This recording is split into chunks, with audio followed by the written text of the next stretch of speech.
Lantamal 6 Makassar menggelar vaksinasi massal bagi warga yang belum melakukan vaksinasi dosis pertama dan kedua.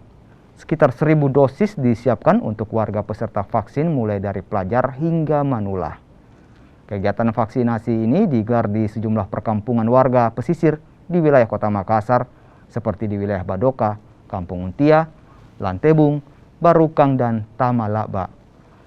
Selain kegiatan vaksinasi massal, juga dibagikan 1.500 paket bahan pokok bagi warga pesisir. Sekarang, salah satu semoga bermanfaat.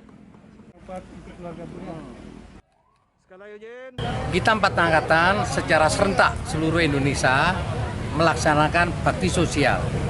Bakti sosial dalam hal ini meliputi vaksinasi dan pembagian bahan kontak sembako. Tentunya kepada siapa?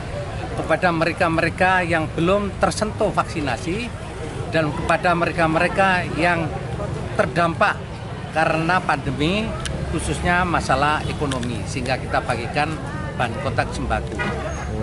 Sehingga dengan harapan bahan kontak sembako maupun vaksin ini sedikit meringankan beban sosial bagi masyarakat Indonesia, khususnya yang terkena dampak pandemi COVID-19.